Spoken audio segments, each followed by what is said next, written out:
Hello, and welcome to the Occupational Therapy section of our educational presentation for parents and caregivers. I would like to thank the Children's Trust for funding our summer camp and making this presentation possible. My name is Joanne Figuera, and I am the head therapist for the ARC of South Florida in Florida City. I have 30 years of experience as an occupational therapist and have worked with the ARC in Florida City for 25 years. My presentation will be focused on discussing what occupational therapy is and why it is important. It will provide lots of information on what parents and caregivers can do to help their children achieve their highest functional level, and it will discuss useful tips on simple behavioral strategies to encourage and facilitate positive behaviors. What is occupational therapy? Occupational therapy involves the assessment and treatment of physical and psychological conditions. It uses specific purposeful activities to promote the highest functional level in the child or individual, and it assists and supports normal development and/or independent function in all aspects of life. The occupational therapist views the child or individual as a whole person rather than individual parts, realizing that the function of each part affects every other part and thus affects the function of the whole person. The physical, cognitive, social, and emotional aspects of the child or individual all need to be taken into consideration when attempting to improve function and/or performance. Occupation in young children often refers to play and activities of daily living. Play is considered a child's work or occupation, and it is through play that young children learn and are able to process information about their environment and how to function appropriately in it. Activities of daily living refers to feeding and self-care skills such as grooming, dressing, toileting, etc. What areas does occupational therapy address in pediatrics? Occupational therapy addresses many different areas depending on the child's deficits.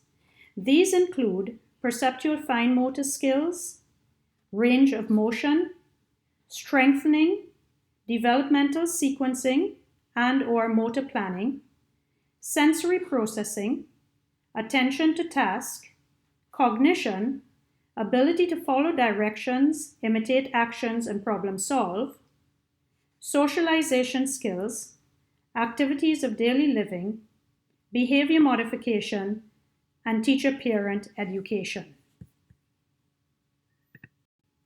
What does the occupational therapist do? The occupational therapist provides the child with different forms of sensory stimulation to enhance the development and organization of the brain. This approach is based on the sensory integration theory.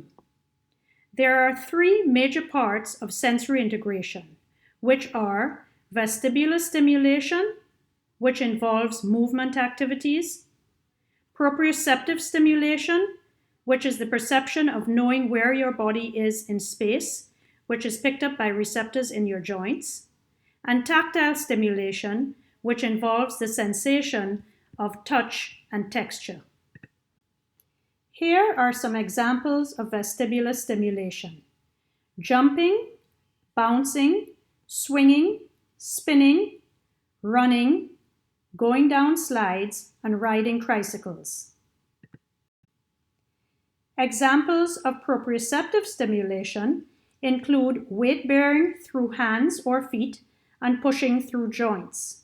So pushing up through hands in a tummy position, pushing up into crawling position, crawling, kneeling, and standing, pushing and pulling toys, climbing and crawling through obstacle courses or on playgrounds will all provide proprioceptive input. Examples of tactile stimulation are playing with rice and beans, Play-Doh, shaving cream, finger paints, sand, and mixed substances such as wet sand, finger paints with sand, and toys hidden in Play-Doh. Occupational therapists also facilitate normal movement through a hands-on treatment approach. Use structured activities to develop perceptual fine motor skills, the ability to attend to a task, the ability to problem solve, the ability to follow directions, and the ability to imitate simple actions. They utilize behavior modification techniques to decrease negative behavior or ultimately improve the child's behavior. They use tools or activities to increase strength throughout the trunk and extremities and improve the ability to perform developmental movement skills or motor planning skills. They work on improving feeding skills, self-care skills, and dressing skills. The occupational therapist also helps to educate teachers and parents. There are many important things you can do as a parent and caregiver to help your child develop to their highest functional level. You can develop routines at home so your child knows what to expect, for example, bedtime routine, mealtime routine, etc. You can spend 20 to 30 minutes a day with your child in structured and/or exploratory play. You can provide a safe play time on playground, especially using swings and slides and encouraging climbing or pushing and pulling toys.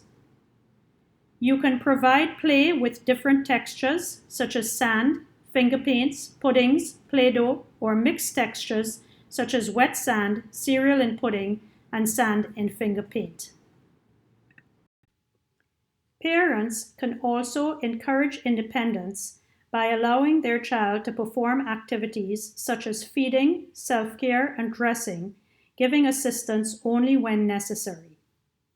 They can provide opportunities for play on vertical surfaces, such as an easel, to encourage and strengthen the functional position of the hand. They can encourage imaginative or pretend play, which will improve the use of language or verbal skills, social skills, and positive behavior.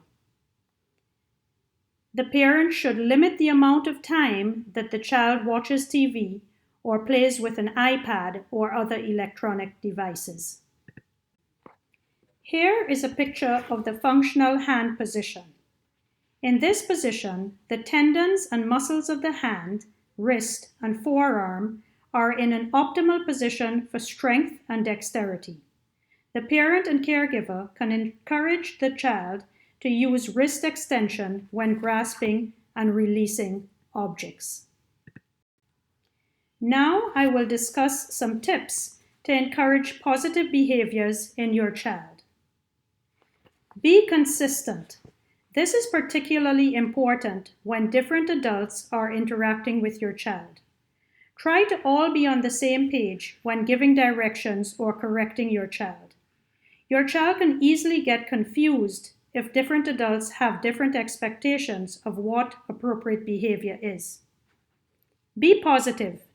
Children are constantly seeking approval from their parents. Try to facilitate positive behaviors by rewarding your child with praise when he or she behaves well or does something appropriately. Try not to overreact to negative behaviors.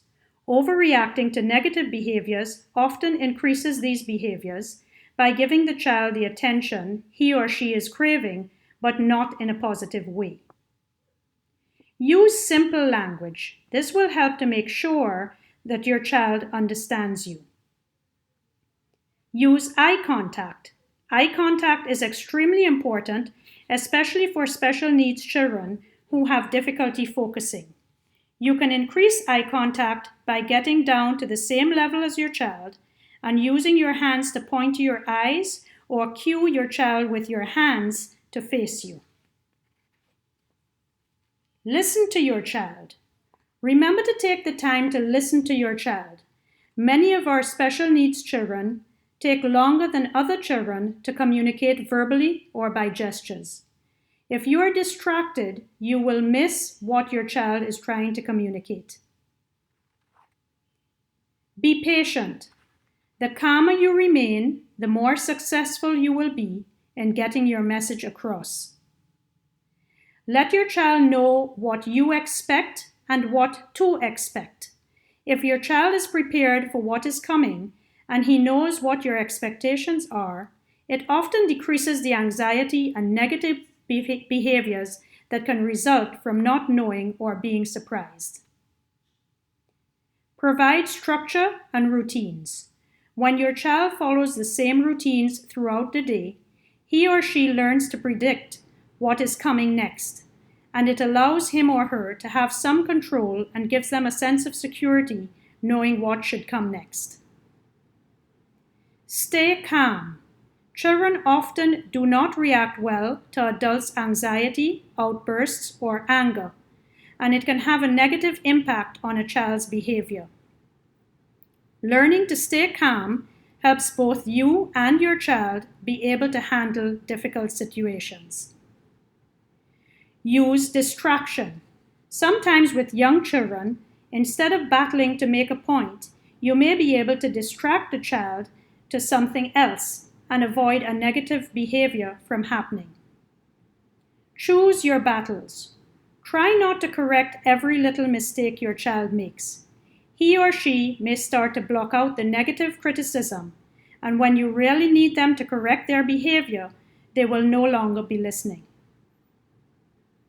Give choices. Allowing your child to make a simple choice between 2 or 3 things or options gives them a sense of having some control and teaches them the sometimes difficult skill of how to make choices in the future. Teach politeness. Remember that from very little, children can be taught how important good manners and respect for others is. Try to teach by example, as children often imitate their parents' or caregivers' behaviors. Parents can help their child in many ways. Parents can help by encouraging lots of play with various manipulative toys. Promote strengthening by using resistive toys such as pop-together beads, pegboards, resistive tubes, suction cup toys, magnetic toys, and Velcro toys. Remember to play on vertical surfaces whenever possible to encourage the functional hand position. Encourage tactile play with shaving cream, sand, rice and beans, Play-Doh, and finger paints. Here are pictures of some other creative tactile play ideas that you may like to try with your child. I hope this information has been helpful. Most importantly, I hope that you will enjoy and cherish the times that you spend with your child, especially during these challenging times. Thank you.